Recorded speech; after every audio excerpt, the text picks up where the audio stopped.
அதாவது prime minister, chief minister இவங்களோட நிகழ்ச்சிகள்லாம் மாதம்பட்டி ரங்கராஜோட சமையல் தான். அது மட்டும் இல்லை, சினிமா பிரபலங்கள், பெரிய பெரிய செலிபிரிட்டி வீட்டு ஃபங்க்ஷன் எல்லாமே இவருடைய சமையல் தான். இவ்வளோ ஒரு ஸ்ட்ராங்கான கான்டாக்ட் பேஸ் இருக்கக்கூடிய ஒரு பர்சன்.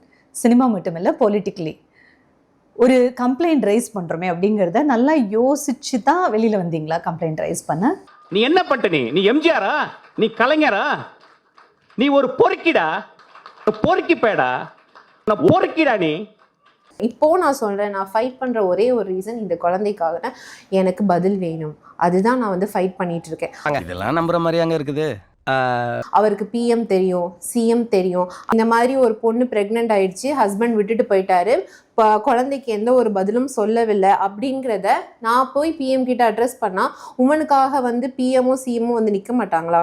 ரைட்டு, சைத்தான் சைக்கிள்ல வருது.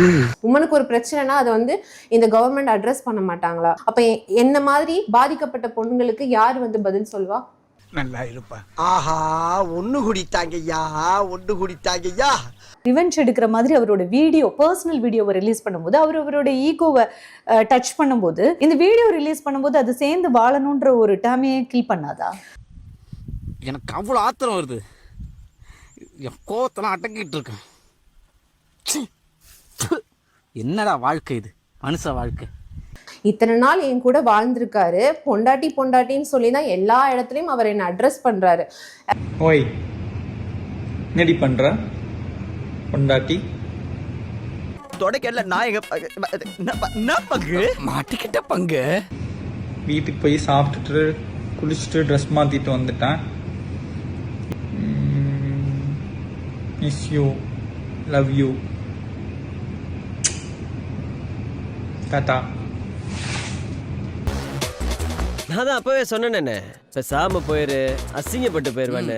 ஆனா எங்களுக்குள்ள அந்த கான்வர்சேஷன் நான் ஏன் எடுத்துட்டு வந்தேன்னா ரிவெஞ்சுக்கு கிடையாது. அதுக்கு முந்தின நாள் விஜய் அவார்ட் ஷோ நடந்திருக்கு, ஓகேவா? எதுவுமே தெரியாம அவர் ஃபர்ஸ்ட் வைஃப் ஸ்ருதி பிரியாவை கூட்டிட்டு போயிருக்காரு. எனக்கு நானே வச்சுக்கிட்ட சூன்யம். அதே விஜய் அவார்ட்ஸ்க்கு லாஸ்ட் இயர் என்ன கூட்டிட்டு போயிருக்காரு, விஜய் டிவில இருக்கிற எல்லாருக்கும் ஜாய் என்னோட ஒய்ஃப்னு இன்ட்ரோடியூஸ் பண்ணியிருக்காரு. விஜய் டிவில இருக்கிற எல்லாருக்குமே தெரியும் ஜாய் அவரோட ஒய்ஃப்னு தெரியும். இப்படி ஒரு கேடு கெட்ட ஈத்திர குடும்பத்தை என் வாழ்க்கையில நான் பார்த்ததே இல்லை. அப்போ இது சீசனல் சேஞ்ச் ஓவரா? அங்கிருந்து இங்க இருந்து அங்க ஜம்ப் பண்றதுக்கு அதுக்கு என்னோட வாழ்க்கையை நான் இது பண்ண முடியாது இல்ல.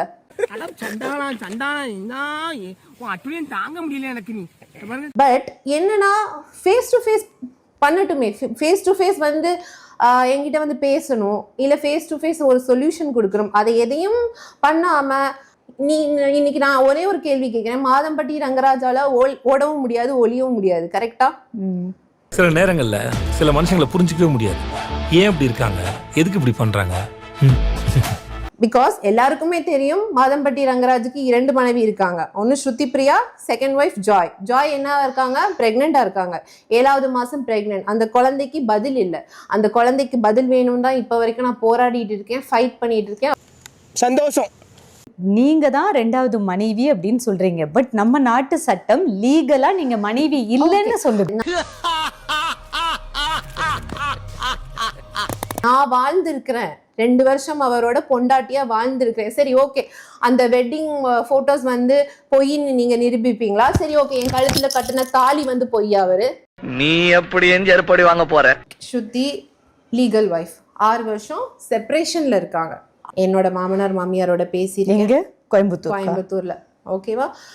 மாதம்பட்டி ரங்கராஜோட பிறந்த வீட்டுக்கு போயிருக்கீங்க? போயிருக்கேன். அவங்க அம்மா அப்பாவை மீட் பண்ணிருக்கீங்களா? ஆமா, எல்லாருக்குமே தெரியுமே. பயமா இருக்கா? இதுக்கப்புறம் இன்னும் பயங்கரமா இருக்கும்.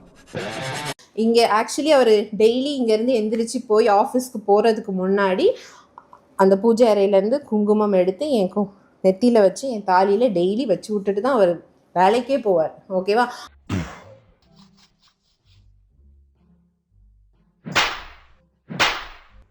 என் மாமியார் தலை தீபாவளிக்கு நான் அவங்க வீட்டுக்கு போகிறேன், என்னை பிளெஸ் பண்ணி என் தாலியில் குங்குமம் வச்சு விட்டு, நல்லா இருமா, நீங்கள் 2 பேரும் இப்போ தான் என் பையன் முகத்தில் நான் சந்தோஷத்தை பார்க்குறேன் அப்படின்னு சொல்கிறாங்க.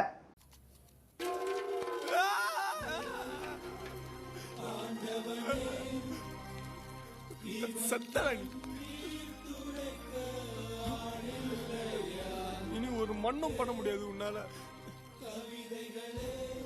சங்கு தாண்டி இவனுக்கு.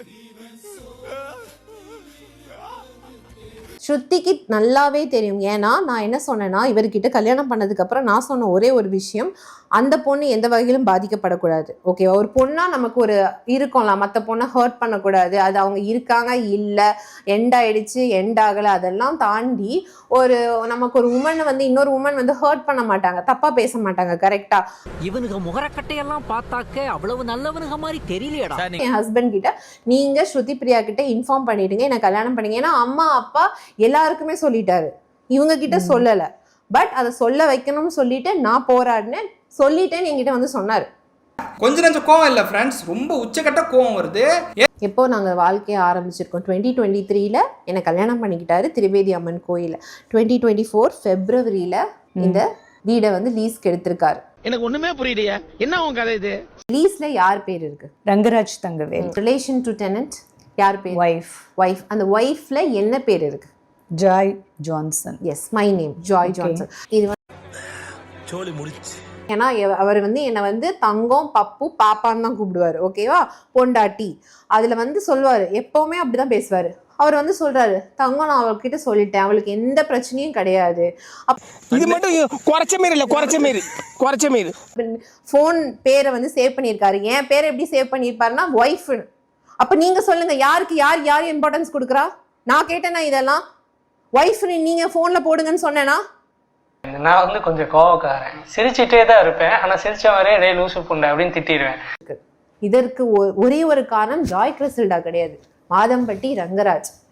நீங்க சொல்லுங்க, காசுக்காக பண்றவ சைலண்டா காசு வாங்கிட்டு போயிடுவாள, பிரச்சனை பண்ண மாட்டாளே. என்னடா 2 படம் தான் நடிச்சிருக்க, அதுவும் ஓடல. நான் வண்டியா கேட்பேன், போட முடியும். அவர்கிட்ட என்ன சொத்து இருக்கு? எனக்கு சொத்து வேண்டாம், என் குழந்தைக்கு பதில் வேணும், இனிஷியல் வேணும். இந்த குழந்தைக்கு அப்பா ரங்கராஜ். அது மட்டும், அதுக்காக மட்டும்தான் நான் வந்து ஃபைட் பண்ணிட்டு இருக்கேன். ஏங்க தெரியாம தான் கேக்குறேன், இதெல்லாம் ஒரு பொழப்பா? காசுன்னு சொல்றாங்கல்ல, இதே மாதம்பட்டி ரங்கராஜோட சோர்ஸ்ல இருந்து எனக்கு ஒரு கால் வந்துச்சு. அவங்க பேசிட்டு இருக்காங்க, அங்க உங்களுக்கு லைஃப் டைம் செட்டில்மெண்ட் கொடுக்கணும். ஒரே ஒரு வார்த்தை தான் சொன்னேன், அப்படி யாராவது எவனாவது வந்தா செருப்ப கழட்டி அடிப்பேன்னு சொல்லுங்க. ஏண்டா தரித்திரம் முடிச்ச மூதேவி, உன் கதை என்னடா காரி துப்புற மாதிரி இருக்கு. பாக்குறவங்க கொஞ்சம் ஹெல்ப் பண்ணப்படாது? நீ கேட்கலையே. கேட்டா தானா? Yes, please help me. நான் நினைச்சா பண்ணலாம், ஆனா பண்ண மாட்டேன்.